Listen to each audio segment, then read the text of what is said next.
think. So the first thing I started selling was like old typewriters, just because I thought they were kind of cool and you could get them really cheap. And then they kind of started blowing up in LA. Everyone wanted to have like a vintage typewriter for screenplays or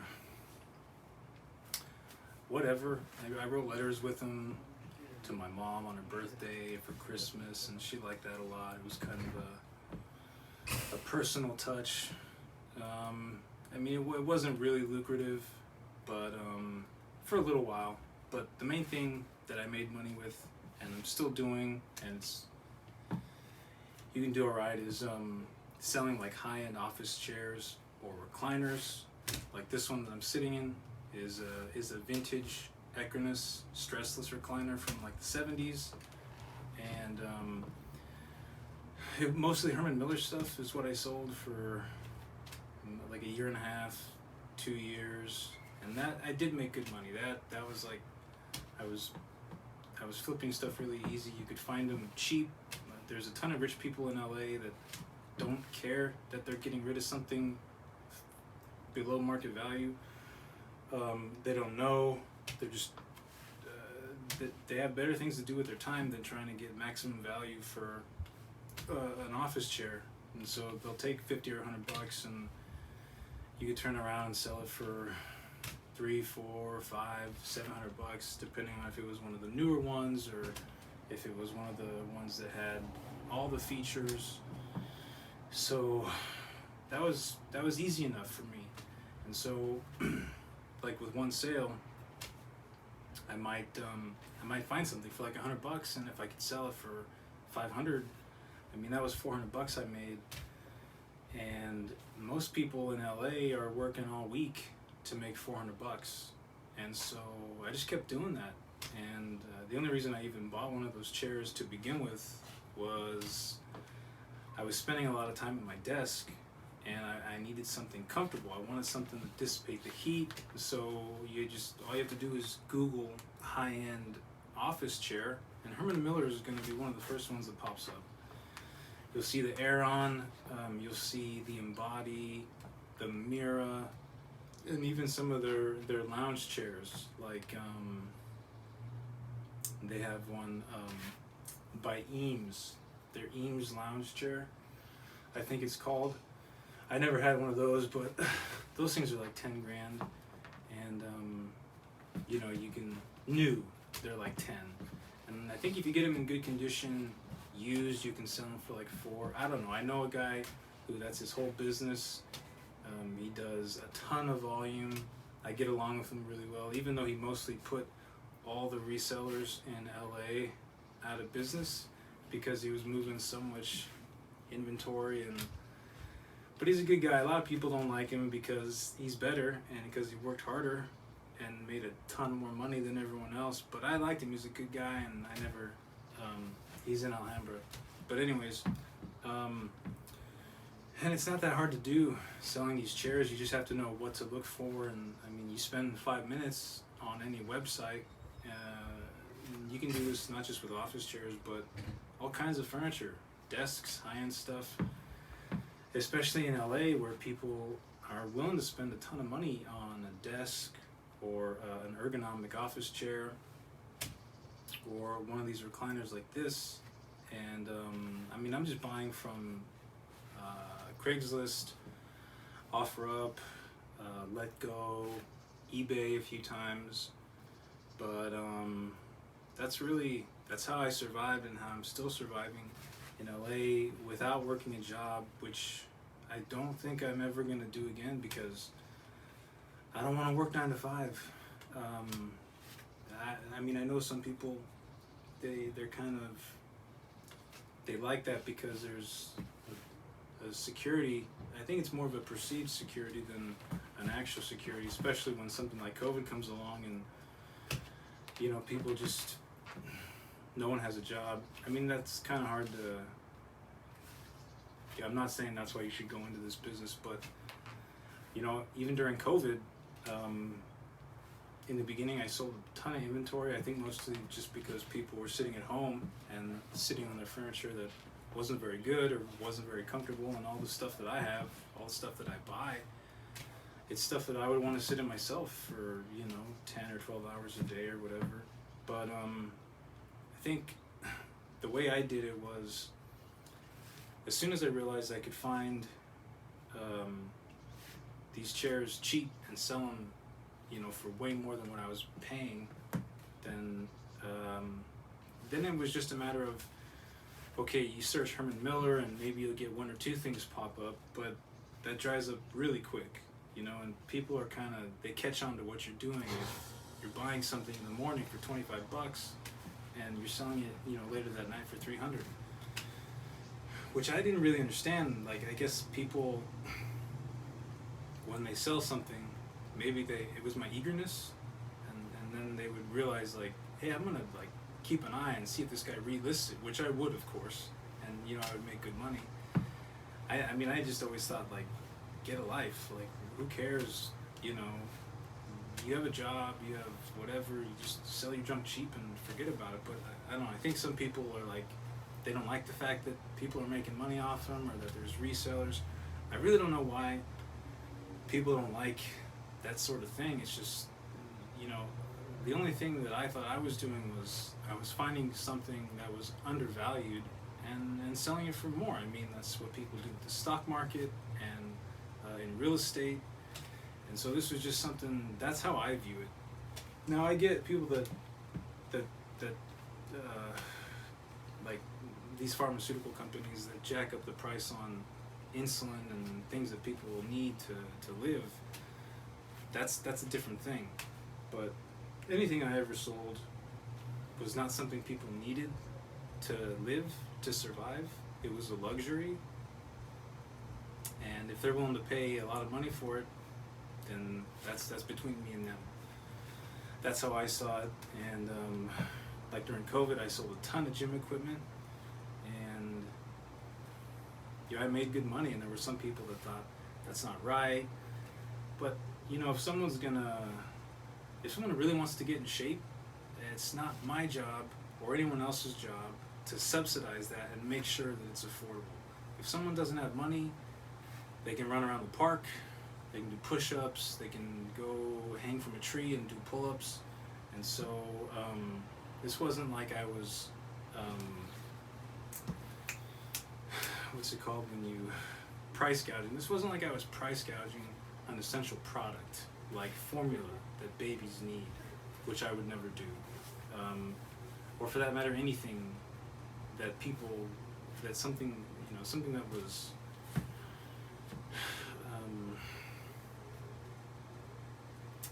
something that people needed and they couldn't live without.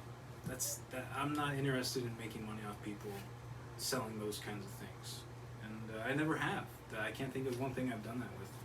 But if it's $500 tennis shoes or $1,000 sweatshirt from Supreme, and people are willing to pay that, then that's what I'm selling it for.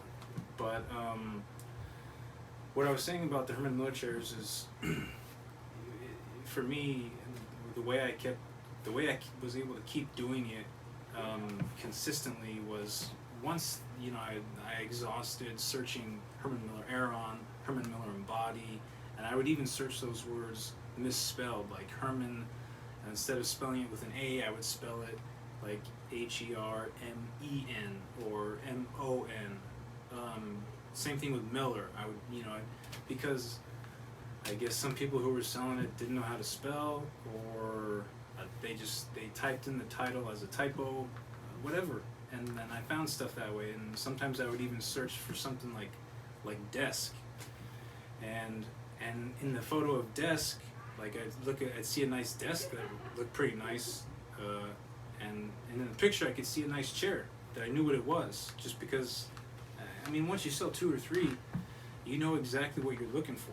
You know the lines of the chair, the curve of the mesh and the arms, and you can spot rip-offs easily. It's not that much of a challenge.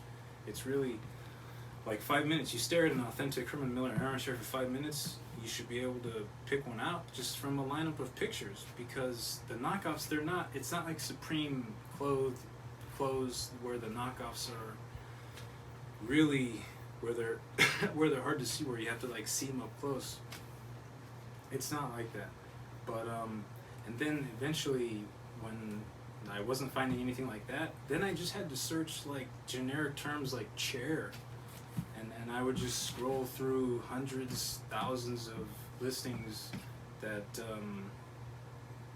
where the title was just chair, because people were clearing out a whole office and they would say, you know, office equipment for sale, desks, chairs, and that's that's another thing. You have to search chair, you have to search chairs, and little things like that. Because those searches don't always return the same things. But to me, this was so easy because I was sitting at my desk, and searching on my iPad, and that's how I was making money.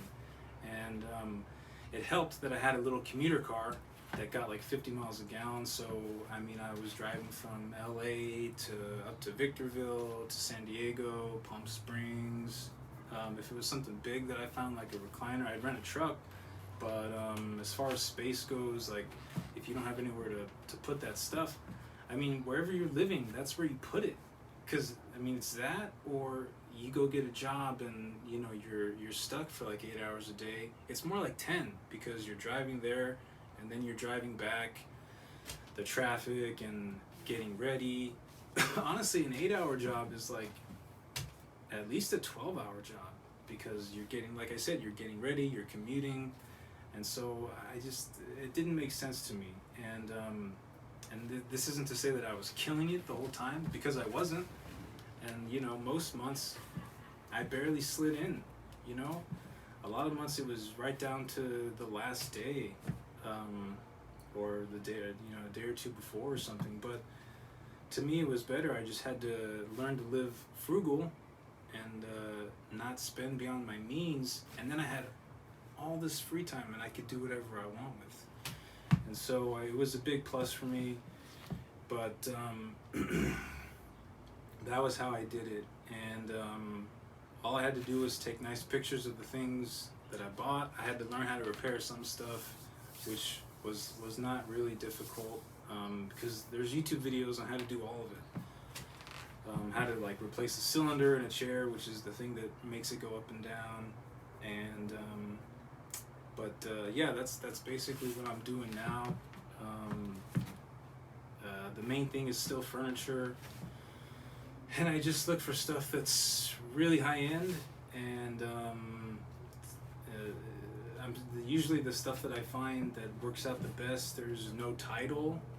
You just spend some time on high-end furniture websites, or not even high-end, like West Elm, CB2, HD Buttercup, Rapport, or you could even just walk into those stores and walk around, and you know, when you're browsing online on OfferUp or on Craigslist, these things, you'll see something and you'll recognize it. You won't even remember what exactly it is about it that you recognize, but you'll see it.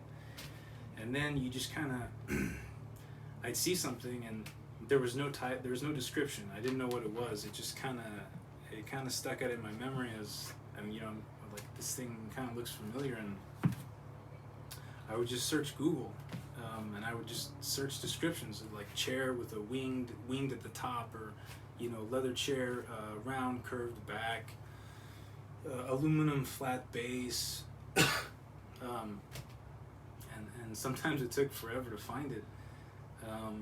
But usually I found it, and some of the best deals that I ever came across, like chairs that I bought for $20, $30, that I sold for like $1,200, were just me looking through the chair section of Craigslist, the for sale section. I would just search chair by owner and newest, and I was just on that thing all the time, and I would just see one.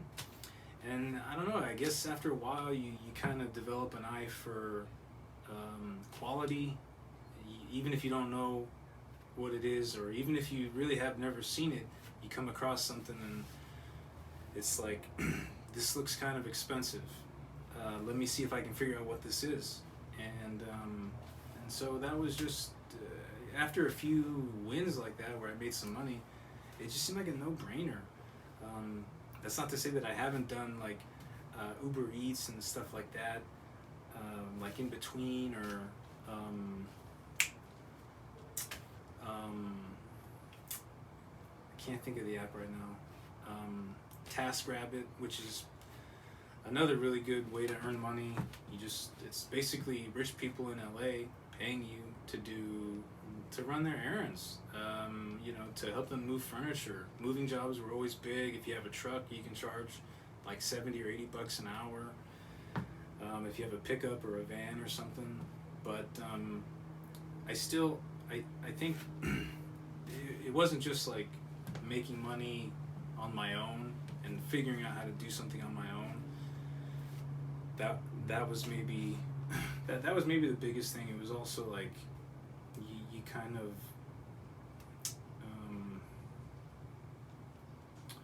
I don't know, you just kind of learn like that you can take care of yourself and to become self-reliant, even if it's just in the realm of income, where, like I said, I wasn't necessarily killing it. I have at times, but just like when this COVID thing came around, and everyone was out of work, I was still going around. I was still buying and I was still selling, and I had just, I guess I had some momentum. I had a bunch of inventory, and it just, to me, I was kind of already used to I was accustomed to the fact that, I'm not really working for anyone, so I'm gonna go out and I'm gonna look for this stuff, and some days, I found nothing, but then you just keep doing it, and I don't know, it worked out. And so I think that I'm sure that you can apply this to a lot of different. For me, the only reason I did furniture and desks, I guess, was I kind of like a nice chair. I always have, and I don't know if I could do this with I don't know, like purses, or I don't know, whatever. There's tons of stuff for sale, but this stuff was kind of cool to me, and so I looked for desks or something that I liked, that I looked cool, and that looked cool, and sometimes I kept them, but you kind of don't want to do that, because then it's like, hey, I only paid $100 for this desk, it's nice, I think I'll keep it for myself. I would say don't do that, because you were fine with whatever you had before. Just make the money that you were gonna make. Just sell the desk. Don't just hold on to it because you got a good deal. You got a good deal, and it's worth more. Like, if you like it, other people are probably willing to pay more for it. If you think it's cool and you're thinking, I might hold on to this for myself, it's probably a good idea to sell it, in my opinion, because you can always find another one the desk I have right now, I paid $5 for. I picked it up. This guy was moving out of his apartment. I had no idea what it was. It was just a nice leather top desk, and I'd sold a few before that, and but I don't even think I had any idea what this was. But as soon as I got home and I opened the drawer, and there was like a John Whitcomb inscription, and on eBay there was one for like $1,800.